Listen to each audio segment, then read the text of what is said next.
জীবনটা বড্ড জটিল, তাই না? এই ভিড়ের মাঝে নিজের ইচ্ছাগুলোকে দাম দেওয়ার মতো কেউ নেই, জানেন? সত্যি জীবনটা কেমন জানি দিন দিন মরীচিকা হয়ে উঠছে, জানেন? তো চলুন, আসসালামু আলাইকুম। উত্তর দিনাজপুর জেলার ছোট্ট একটি গ্রাম থেকে আমি আপনাদের পায়েল নিয়ে হাজির হলাম একটি নতুন সুন্দর ব্লগ। সকালবেলা উঠে গেছিলাম একটু হাঁটাহাঁটি করতে, মানে মর্নিং ওয়ার্কে। তো দেখি গাছ ভর্তি একদম ঝুলে আছে হচ্ছে কাঁঠাল, আর গ্রামের ছোট্ট মুরগির ঘর দেখলেন? আচ্ছা, আপনাদের সাথেও কি এরমটা হয় বলুন তো? নিজের ইচ্ছে, স্বপ্ন, ভালোবাসা, ভালো লাগা কোথায় যেন দিন দিন হারিয়ে যাচ্ছে। সত্যি মন না আজকে খুব খুব খুব খারাপ, জানেন? মানে আমার বাবার বাড়ির কথা মনে পড়ছিল। তো যাই হোক, অনেকক্ষণ ধরে একটু মানে ব্লগ ব্লগ কোনো কিছু আজকে ভিডিও মানে শ্যুট করাই হয়নি। আমি জানি না আগামীকাল কোন ভিডিও দিব, কিন্তু আমার একদম কোনো কিছু ভালো লাগছে না। মনে হচ্ছে যে এক ছুটে চলে যেতাম যদি, কিন্তু সব সময় সব পাওয়া কি মানে সত্যিকারের হয়? মন চাইলেও তো উপায় নেই, তাই না? আর এটাই হয়তো আমাদের জীবন। তো যাই হোক, চলুন, এখানটায় আমি রাস্তার দিকে হাঁটাহাঁটি করছিলাম। তারপরে একটু আসলাম ভুট্টা জমির দিকে। এত সুন্দর গায়ে ঠান্ডা হাওয়াটা লাগছিল, মনে হচ্ছে এই ঠান্ডা হাওয়াটা যদি আমি ধরে রাখতে পারতাম তাহলে কত ভালো হতো, তাই না? আগে যখন ছোট ছিলাম এই ভাবনাটা ভাবতাম যে বাতাসগুলোকে মানে বয়ামের মধ্যে যদি ভর্তি করে রাখি, আর যখন প্রচণ্ড গরম লাগবে তখন মানে বয়ামটা খুলে মুখটা সামনে নিয়ে গিয়ে হাওয়া করে থাকবো। কিন্তু সমস্ত কিছুই তো ছোটোবেলার মানে গল্প কথা, তাই না? তো চলুন, কি আর করা, এখন তো সংসারের ভিড়ে হাজার একটা কাজ নিয়ে আবার বাড়ি গিয়ে লেগে পড়তে হবে। তো যাই হোক, একটা ভুট্টা নিয়ে এসেছিলাম, তো আপনাদের সাথে সেটাই দেখাচ্ছিলাম। এটা একটা বড়া ভাজবো না পুড়িয়ে খাবো সেই নিয়ে আমি জানি না, মানে সেটা এখনও ভাবাই হয়নি। যখন দেখলাম ভাবলাম যাই একটা নিয়ে যাই। তারপরে এসে এই যে উঠান ঝাড় দিচ্ছি, আর কোমর যেহেতু লেগে উঠছে সেই কারণে আবার দাঁড়িয়ে দাঁড়িয়ে অনেক কষ্ট করে বেশ কিছুক্ষণ সময় নিয়ে এই উঠানটাকে ঝাড় দিতে হয়। আর আশেপাশে দেখছেন এই যে মানে খড়গুলো রেখে দিলাম, কেন জানেন? কারণ আমাদের বাড়িতে গত রাত্রে কালুর হয়েছে নতুন বাচ্চা, মানে আমাদের বাড়িতে নতুন সদস্য এসেছে, জানেন? তো সেই ফুটেজটা আমি চাইলে দিতে পারতাম, হয়তো দিব অন্য কোনো একটা ব্লগে বা শর্ট ভিডিওর মাধ্যমে আপনারা দেখতে পাবেন। হ্যাঁ, শর্ট ভিডিওই দিব, কারণ বড় ভিডিও তো দেওয়াটা জানি না মানে আপনারা কেমনভাবে নেবেন। তো আমি আপনাদের লাস্টের দিকে মানে কালোর যে ছেলে হয়েছে বা মেয়ে হয়েছে সেটাই আপনাদেরকে শেয়ার করব। লাস্টের দিকে পুরো ব্লগটা দেখবেন, আশা করি ভালো লাগবে। তো এখানে ঝাড়ঝাটা দেওয়ার পর হাত মুখটা তো ধুয়ে নিলাম। তারপরে মানে রাত্রে যেহেতু স্নান টান করেছিলাম, জানেনই তো, গতকাল আপনাদের বলেছি যে এই অভ্যাসটার জন্য আমাকে প্রতিদিনই স্নান করতে হয়, এত গরম পড়েছে।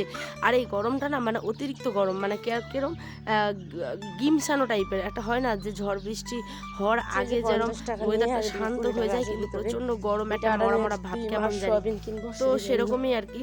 আর এখানে ওই জন্য স্নান করেছিলাম, আর এখানটায় হচ্ছে কি আমি 50 টাকা নিয়ে যাচ্ছিলাম হচ্ছে বাড়িতে একটা সবজি নেই, তো ওই জন্য ভাবলাম চলুন ডিম সয়াবিনের আলুর একটা তরকারি করব, আর করব হচ্ছে করলা ভাজা। আর আয়নসোনার জন্য একটা ছোট্ট চকলেট নিয়েছি, জানেন? তো বাড়িতে এসে তো ভাতটাকে বসিয়ে দিয়েছি, আলুও কেটে দিয়ে দিয়েছিলাম ভাতের মধ্যে, আর ডিমটাকেও একসাথে ওখানে সেদ্ধ করে নেব।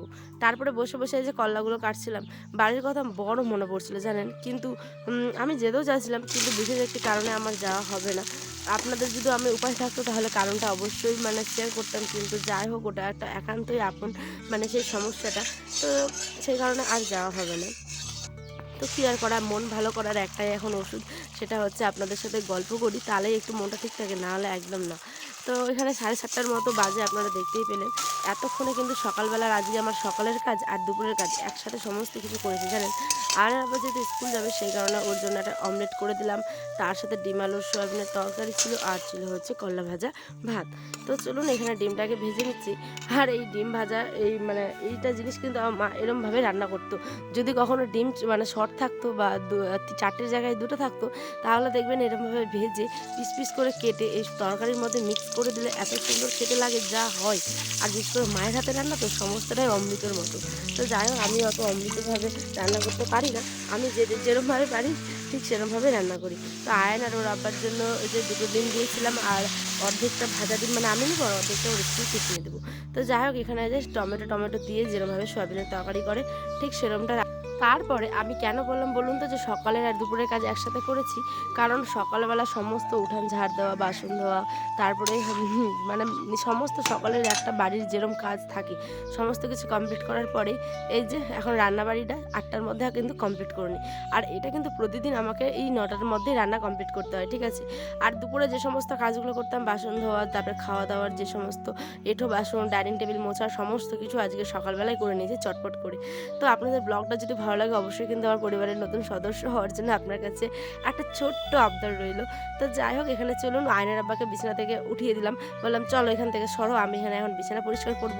তার বেচারার আবার খবরের এত নেশা, সে সারাক্ষণ শুধু খবর দেখে আর কিছু আমাদের ইন্ডিয়ান নাটক আর কিছু বাংলাদেশি নাটক। ও খুব পরিমাণে আপনাদের ভালোবাসে নাটকগুলো দেখতে, জানেন, বিশেষ করে বাংলাদেশি নাটকগুলো। আর ইন্ডিয়ার তো খবর আর এই সমস্ত সিরিয়াল টিরিয়াল ওই সমস্ত কিছু দেখে না। তো যাই হোক, এখান থেকেও আবার ওকে উঠিয়ে দিলাম, উঠিয়ে দিয়ে বলছি সরো। তারপর ডাইনিং টেবিলটা মুছলাম, খাওয়ারগুলো সমস্ত কিছু নিয়ে আসলাম। দেখেছেন ওয়েদারটা যে এত সুন্দর হাওয়া, আর এই যে কালো লালুদের জায়গাটা এরকমভাবে প্লাস্টার বলছে ঢালাই করে দিয়েছে, যেহেতু প্রচণ্ড পরিমাণে কাদা হয়ে যাচ্ছে ওই জায়গাটাতে, সেই কারণে। আর এইদিকে যে হারে বাতাস উঠেছে, আজকেও মেঘলা মেঘলা ওয়েদার, আর এত সুন্দর হাওয়া, আর সঙ্গে আমগুলো সব পড়ে যাচ্ছে নিচে। তো যাই হোক, চলুন এখন কাপড় ধুতে যাচ্ছি।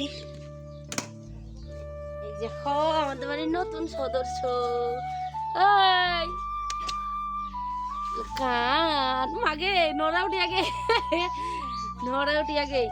ও আর একটা মাথায় সুন্দর চিহ্ন, দেখি রে মুখটা দেখাতো রে, নাড়ো নাড়ো আব্বা নাড়ো নাড়ো, ওই ওই ওই আদর আদর আদর আদর আদর আদর। তো এখানে আয়ন সোনাও খেলাধুলো করছিল, আর মারা হচ্ছে গিয়ে যে তার ছোট্ট মানে ছানাটাকে তো দেখালামই, তাই না?